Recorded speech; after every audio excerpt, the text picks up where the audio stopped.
All right, so quick question of the day. Let's say we have a incline of, let's say 20 degrees. So something about like that maybe.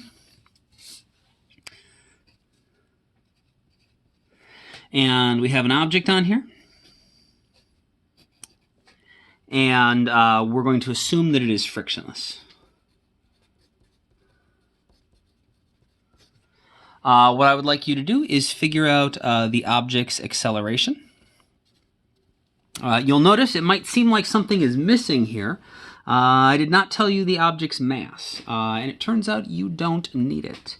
Go through into the same steps you always do. Draw a free body diagram, write any expressions that you can to describe how they go together, and figure out what the answer is. Go ahead and pause the video and try that, and then unpause the video when you are ready to go over the answer. All right, here we go. So, we know gravity's pulling down. And of course, gravity has two components. So, gravity has a y component that is perpendicular to our plane, and our x component that is parallel to our incline. This angle here is going to be our 20 degrees again.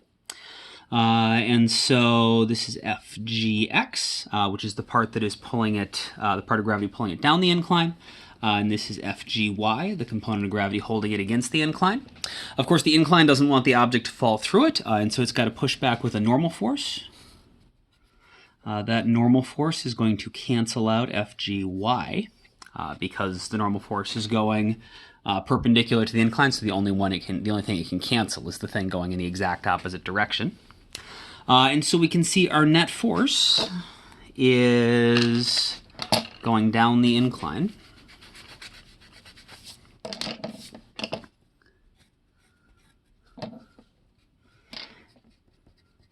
And we can see our net force is going to be equal to FGX. All right, so that's how we always start. Draw a free body diagram, figure out what's going on with the net force. We're looking for the acceleration. We know the acceleration is the net force over the mass. We don't have the mass. Okay, well, let's do the best we can anyway. So we got to find the net force, which means we got to find FGX. FGX is going to be equal to the hypotenuse, FG, times we're on the opposite side here, so the sine of 20. We know FG is equal to mg, and so that means FGX is equal to m times g times the sine of 20. And so if we take and plug that in here, the net force is equal to FGX, and so that's going to be mg sine 20. And the acceleration is the net force over the mass, so that is mg sine 20 over m. And it turns out the masses cancel out. And so we're just going to get g sine 20. That's 9.8 sine 20 if we're on Earth. If you're on a different planet, you would use whatever the value of g is on that planet. 9.8 sine 20 comes out to be about 3.35 meters per second squared.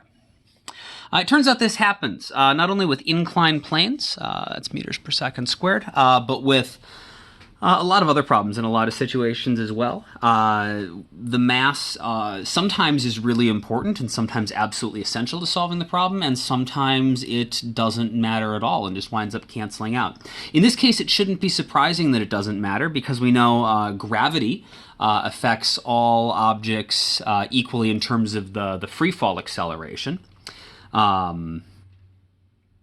Because it applies a proportionally larger force to objects with more mass. And so the end result is that if you just drop two things, they're going to accelerate at the same rate.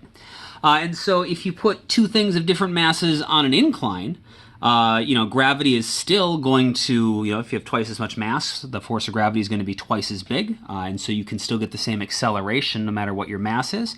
And so we would expect on an incline, because, gravity always makes things with different masses accelerate at the same rate, it shouldn't matter what the mass is, and that's exactly what happens here.